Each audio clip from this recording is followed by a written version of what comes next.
Okay, so purity of Sauvignon for me is all about the palate.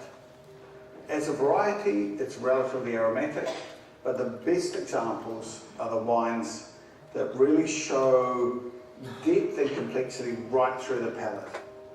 You know, we're fortunate. We have got a good base to work with, and as long as it's cropped in a balanced fashion, picked at the right time, not protected too much, the wines can have great intensity right through the palate, work with a lot of foods at the table, and they can also age. So for me, Sauvignon is one of the classic varieties, and it shows brilliant purity. So here's the Sauvignon.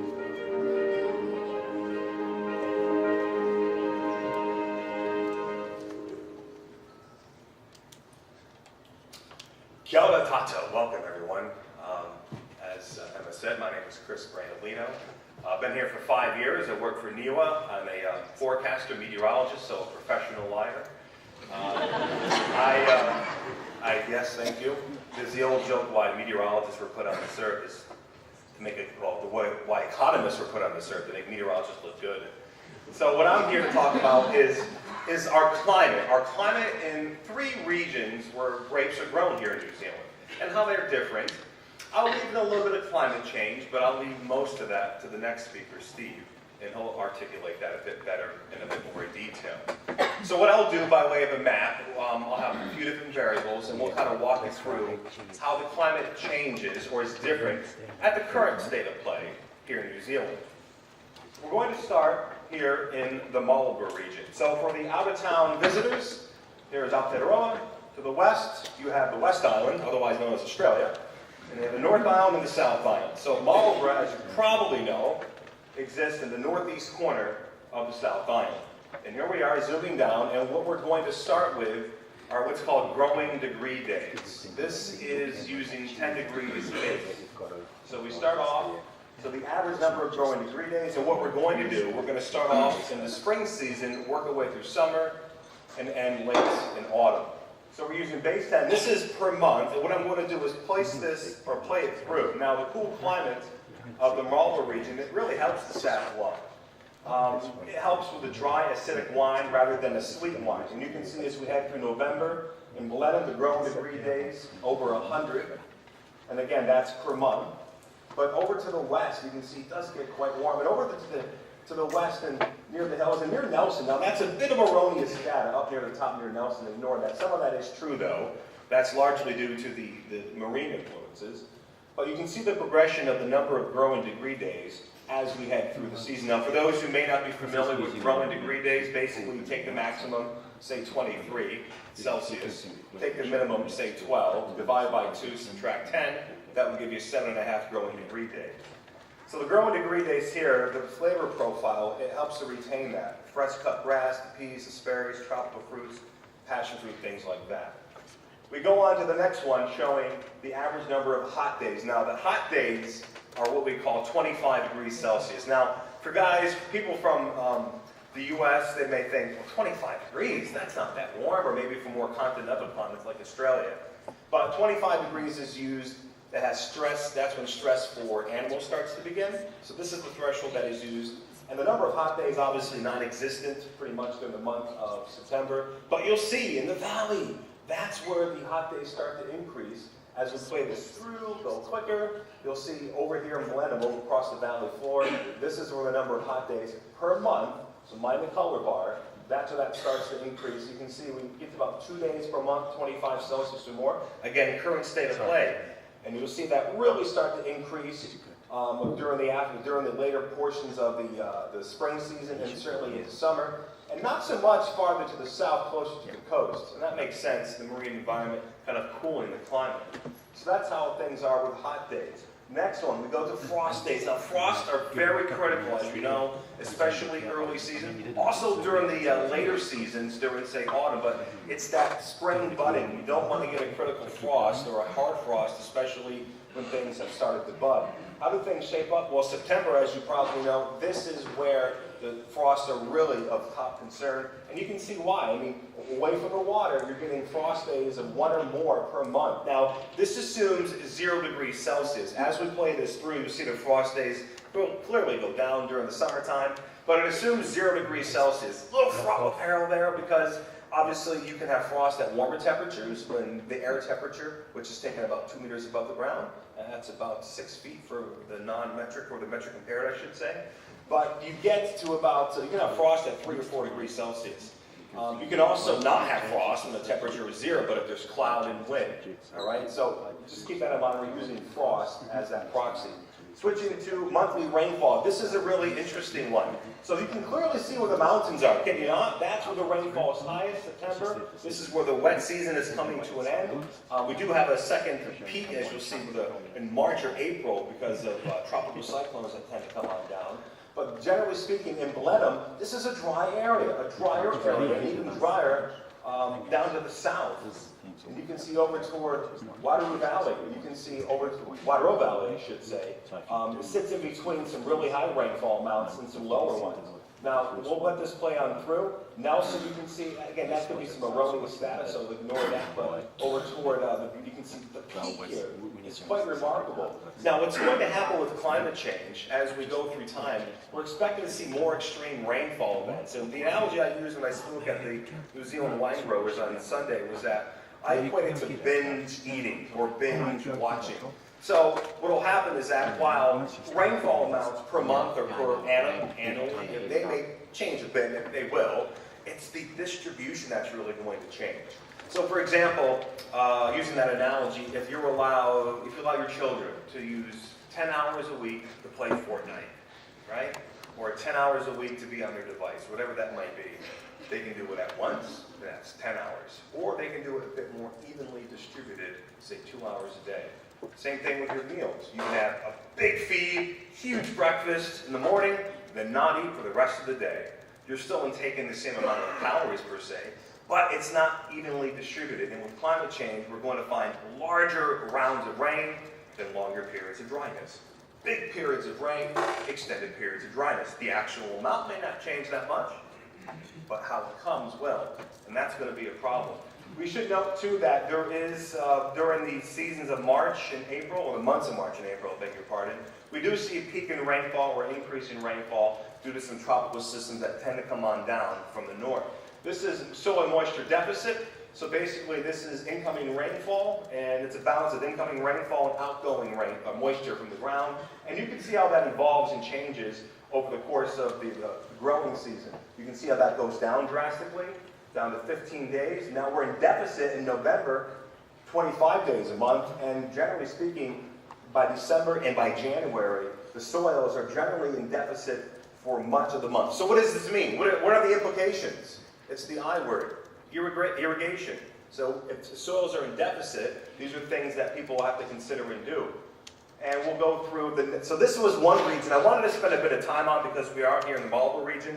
We're going to focus in on a couple different regions now. I know I have about 7 minutes and 30 seconds, so we won't spend as much time, but I wanted to certainly highlight that reason to spend a bit more time on that. Now, that climate is certainly good for the salmon, but let's go farther to the north and east toward Hawke's Bay. And Hawke's Bay is a bit different in terms of its climate. You can have a look here. We're looking at growing degree days. And watch as we play this, you can see along the coast compared to farther to the west, over toward Hastings, how the number of growing degree days, using 10 degrees as a base, changes month to month. And you can see, again, a bit of erroneous data there. But some of that is true. That's a sea breeze, cooler effect. But look at that Hastings, certainly in Napier, we're talking 200 plus growing degree days per month during the summer season. And then things gradually decrease. Now, growing degree days, those are going to probably increase with time, with climate change, as we look in the time scale many decades to come. We'll go to, once again, frost days, or hot days, that comes after this. Hot days, this is amazing. Napier, Hawke's Bay, because they are on the eastern side of the North Island, our weather generally comes from the west, westerlies, so we get what's called the Fern Effect, also known as a Chinook wind. Basically, it's air coming down in elevation, and when you excite things, you heat it. Just like if you're excited and you run around, you're going to get warmer. Same thing with air particles.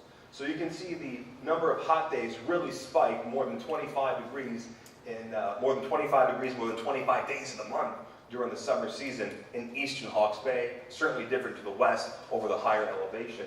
Frost days, this type of climate up here, they grow more reds, as you probably know, but they do grow some sads, but they're a bit different, probably their flavor profile. I'm not going to go into the wine speak too much because I'm going out of my comfort zone, but certainly the sad that's grown, of grapes that's grown in Hawke's Bay, different than what happens in the Marlborough region.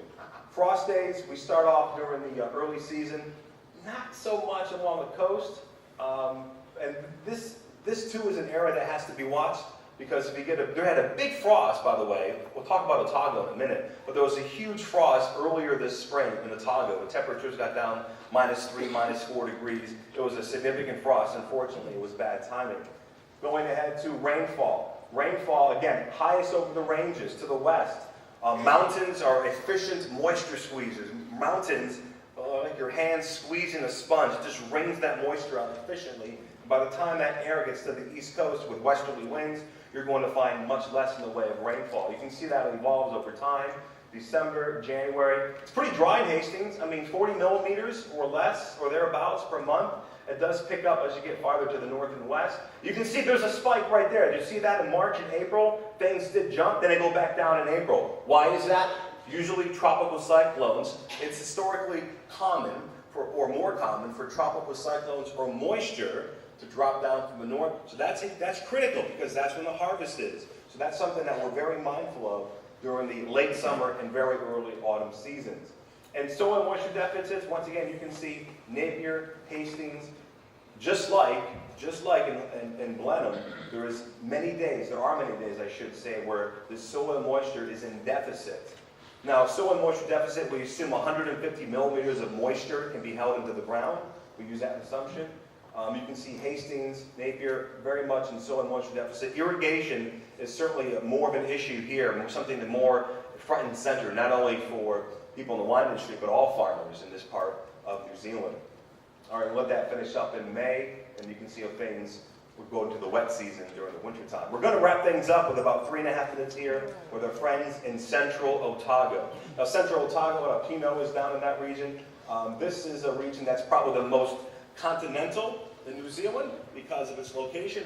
It's not really landlocked, but for New Zealand it is. So there you are, very much more mountainous, a lot more valleys. Queenstown, not too far away. We'll put it on the map. There you can see Wanaka, Queenstown, Cromwell. And here we are, average number of growing degree days. We're in September. It looks like Barney here, doesn't it? I mean, it's purple.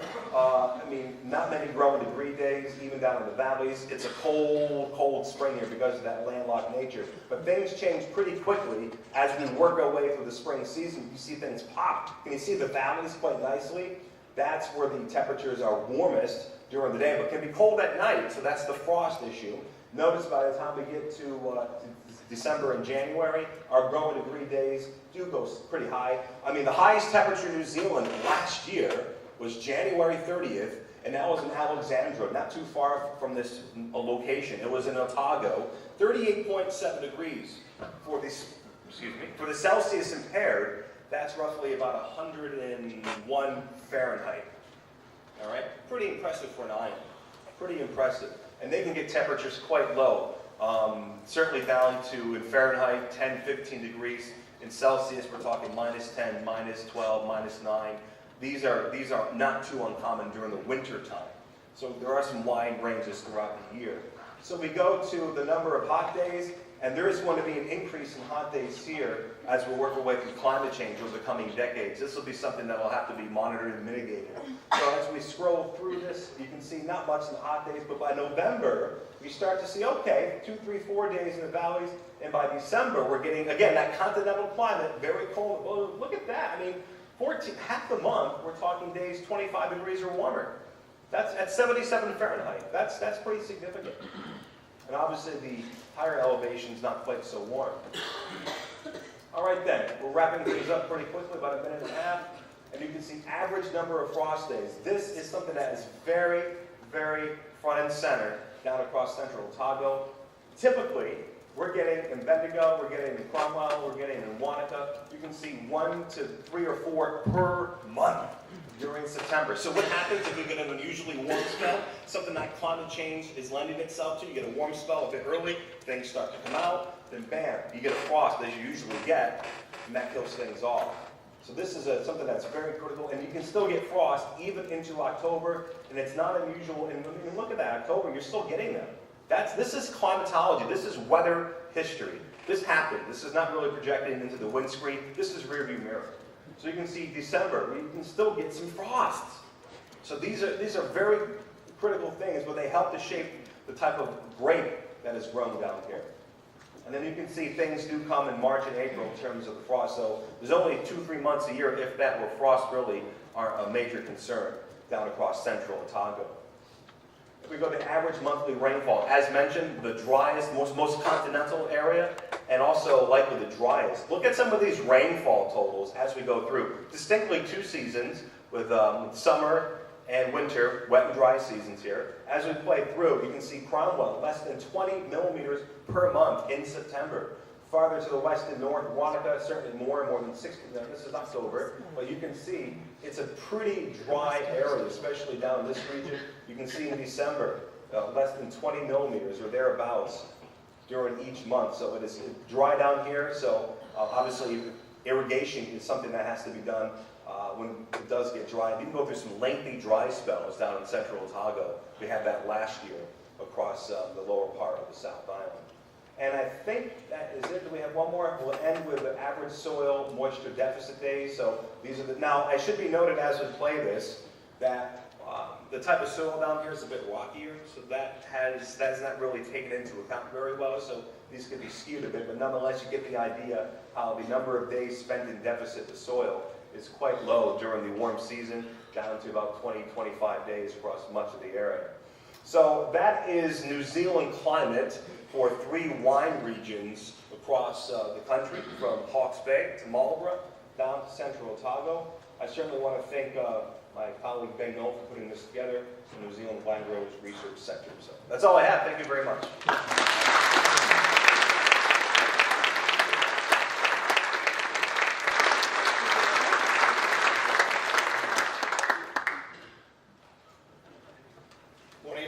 Everybody, thanks Emma. I'm pleased to see that most people seem to have survived the first night okay, so that's great to hear. Felt like I was waking up in Napa Valley this morning. The low cloud and it's going to be 35 or something, maybe not for today, but it sort of felt more Napa Valley than Melbourne maybe, so bring on Cabernet. Anyway, what I'd like to do today is sort of try and paint a picture of New Zealand now, what makes our country, in my view, the way it is from a winemaking perspective. Some of the impacts that climate change is likely to have, which comes from Chris's team at NIWA, that was funded by the New Zealand Wine Growers Research Centre. And then from that, pick out some of the things that I think are our greatest challenges as we move forward in a bit of a provocative sense, because the wonderful thing we have here is we do have time as long as we start acting now. So if you ask most wine drinkers of the world what they think of New Zealand, they think of refreshing, vibrant, flavoursome, good value Sauvignon Blanc. As winemakers, we tend to think of it a bit deeper, but I think it quite similar. To me and to many of us, we see our wines as having high-toned fruit-derived aromatics and flavours, purity, energy and freshness when compared to the rest of the New World, where fruit, sweetness and more weight is a stronger trait. The news is pretty good here, and it seems that the traits we love in New Zealand wine, our USP, as it were, are almost entirely related to one thing, our place. And this is not a bullshit terroir story, it is an absolute fact of life that the combination of environmental factors that the Big Bang, continental drift and the Kaikoura orogeny gave to New Zealand delivers a nirvana-like environment for producing flavoursome, healthy, refreshing fruits of all temperate fruits and vines. This is how I define our place. If you think about it, the big picture is there's no other place in the world that is long and skinny, situated in the sweet latitudes for agricultural production, that is over 1,000 miles away from its nearest big island or continental neighbour, surrounded by a temperate ocean, and has youthful, fertile soils. There's nowhere else in the world like it. And we're not talking today about what happens for a grapevine. A grapevine will grow anywhere. What we're talking here is what does that mean to a grapeberry? Well, it's not one thing, and it's a combination of all of the things that I've put on the table there. It is this combination of what our environment does on the impact on climate around moderate temperatures, good rainfall and humidity, high sunshine hours and high UVB light, which in our environment is mostly a positive, and youthful soils that is unique to New Zealand. These environmental factors are nirvana for a temperate fruit tree or vine to produce fruit with lots of flavour and aroma compounds, high levels of refreshing acidity, and ample health-giving phenolics. So we've been lucky if we wanted to produce these sorts of wines. We have found the best place, and to be honest, have been able to find a way to grow the grapes and make the wines to capture most of what nature has provided us.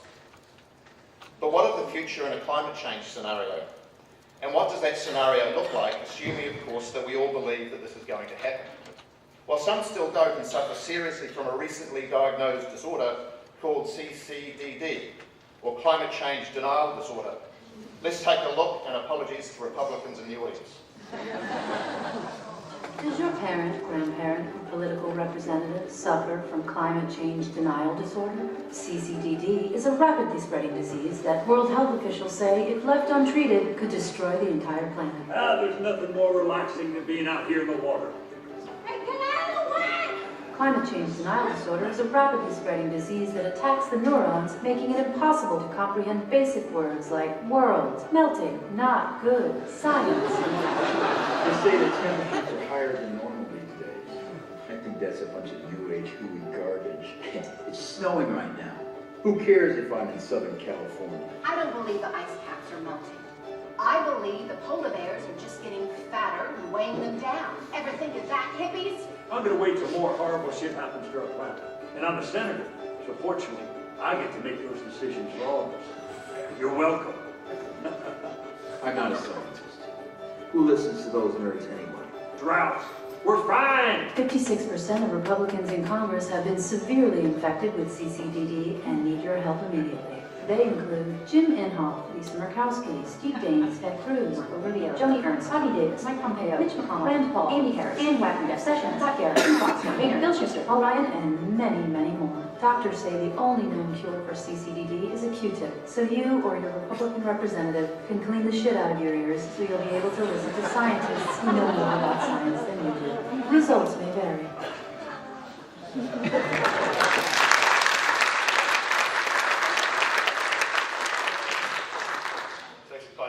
Some of that shit they do think like that, but anyway. That's a really good website, the Funny or Die one, by the way. So using the best data we have, what does 2050 look like when our children and grandchildren are charged with the responsibility for our wines and vineyards? Seeing we are talking about what this will mean to the wine drinkers of the world, it's best to look at the data for Marlborough, although the pattern is similar for all East Coast wine growing regions from Hawke's Bay south.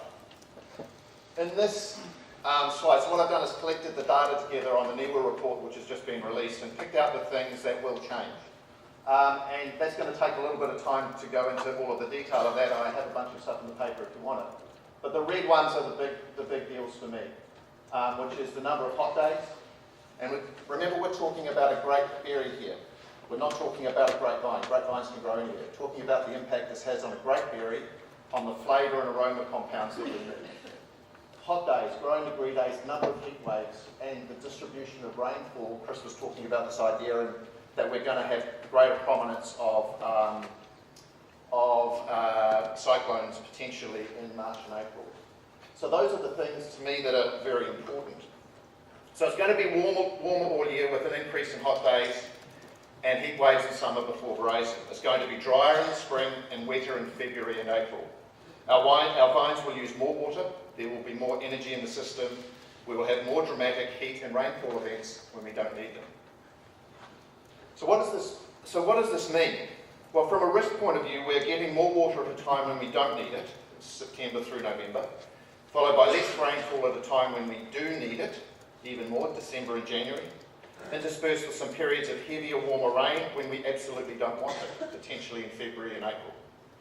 This will occur at a time of increased heat waves, maximum temperature and lower relative humidity, creating a potential double whammy impact on wine style. The risk here for Marlborough Sauvignon Blanc is the vines get water stressed and hot at a time in January, February and March that causes real damage to the delicate aroma, flavour and acid compounds that define our wine style. So what concerns me more than anything with climate change is this impact of extra heat, drier environment, more stress on the vine, lesser availability of water, and the impact that has on wine flavours. Because in my experience, stressing Sauvignon Blanc during that period is almost the worst thing you can do if we want to make the wine styles we want to make. The increased energy in the system will create vines with even more energy and yield potential on high potential sites, pushing the boundaries even further in an often already overcropped scenario in my view. Disease risk becomes more elevated, especially with botrytis and powdery mildew, which are two of the most dilapidating diseases for wine quality and purity in Marlborough Sauvignon Blanc. I believe we have seen glimpses of what the 2050 scenario might look like in both 2017 and 2018 vintages, which were some of the most challenging vintages of recent times. Everyone feeling pretty good about life at this point in time? Well, actually, I remain pretty positive, because we're not talking about an immediately imminent Armageddon here, as we have a generation to warm to the task. Can I get a joke? But we do need to realise something along these lines is going to happen. And it's going to increase the risks of being able to deliver consistently what the wine drinkers of the world expect from us. I'm a great believer in the human capacity to solve problems with insight, ambition and science. If we truly believe in our country's potential to be the world's wine drinkers' go-to place for refreshing aromatic white wines, we had better start on that insight, ambition and science now. If we believe that climate change could impact on our value proposition, and that value proposition is determined largely by the combination of our place and our human capability, then there is only one thing that the leadership of our industry should be focused on when investing in research to minimise the risk of climate change, which is protecting the future of Marlborough Sauvignon Blanc by building a world-leading ecosystem that understands the impacts and comes up with solutions that climate change might throw at us, specifically related to temperate white grape varieties and Sauvignon Blanc. This is the big picture strategy, but what are the important pillars of achieving it? Well, first of all, it's not a one-trick pony. This is a complex situation and probably has a relatively complex solution. The following are some of the pillars that I think are really, really important for us to focus on. It's interesting that my number one point is water security that we're talking about on the day that the Southern Valley's water system just got shut off this morning. We cannot survive without irrigation. We need to invest in identifying and building a regional solution to securing a fit-for-purpose sustainable water resource for Marlborough vineyards. By 2050, our river takes and many bore takes will not be fit for purpose when we need water, and will not have the social licence for extraction and use of that water. It's not as if New Zealand as a country will become dry. And in fact, it's likely that less than 100 kilometres away from the Renwick pie shop, rainfall will increase significantly. We need to harvest this plentiful water at times when nature gives it, but does not need it to sustain the environments where the rain falls, and then reticulate it to our vineyards at a time when we need it. Well, this may seem as an overly ambitious and expensive project, but when you have more than $5 billion invested in the vineyards of Marlborough, it is prudent and necessary, as these vineyards are simply unsustainable without a secure, sustainable, fit-for-purpose supply of water. I think we need to invest in the science of water use more efficiently and truly practice precision horticulture here, instead of the I'll suck the thumb and see if I'm going to turn the irrigation on mentality that still pervades in many situations. This will require significant investment in vine physiology and wine science to identify the windows of opportunity. Rootstocks. I think we need to go back and look at our rootstock research again that we may have thrown out. We did this 30 years ago when I was at MAF. We need to relook at it because we may have thrown out, due to long vegetative cycles and excessive vigour, rootstocks that will show much better vigour, drought resistance and potentially better retention of acidity and flavour compounds in a warmer, more stressful world. They exist all the way from 1103 Paulson to 110 Ruggieri to even some very old school rootstocks such as Rupestris St George. Number 4, Sauvignon Blanc clones. Clonally speaking, there has always been no proper climate change scenario evaluation of clonal material present in New Zealand or indeed globally. And the New Zealand Sauvignon Blanc system is largely based on one selection. New Zealand needs to become a reservoir of Sauvignon Blanc genetic material, and this needs to be evaluated under these climate change scenario elements to see how they respond at a flavour, compound, wine quality and style level. This is long-term, continual evolving serious science that is critical to our future. Genetics. now a dangerous space. We need to use the acceptable genetic science tools that we currently have at our disposal to manipulate the genetic makeup of these rootstocks and Sauvignon Blanc clones to elevate traits that we need for our future. These genetic traits may be in dealing with environmental stresses or elevating delicate flavour compounds. This is long-term science, but if we're serious about our future, we have no choice.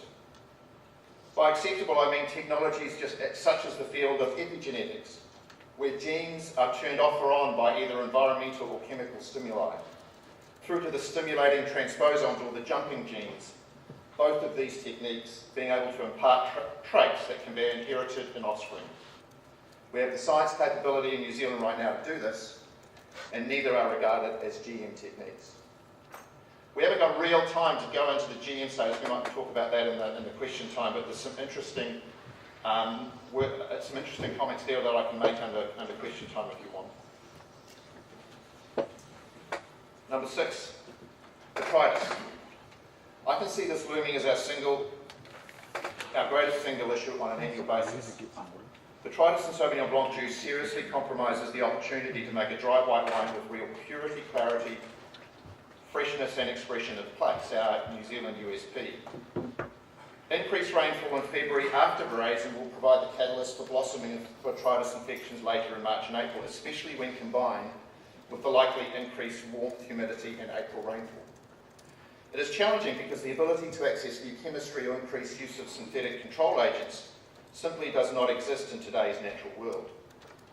We need to be smarter in how we use these control agents and other vineyard management techniques such as leaf removal, flower cap removal, biodiversity cover crops and agroecology to minimise the risk. The current broad acre, high yield commodity-like approach to some of Marlborough's Sauvignon Blanc viticulture will become seriously exposed in a high pressure botrytis and powdery mildew world.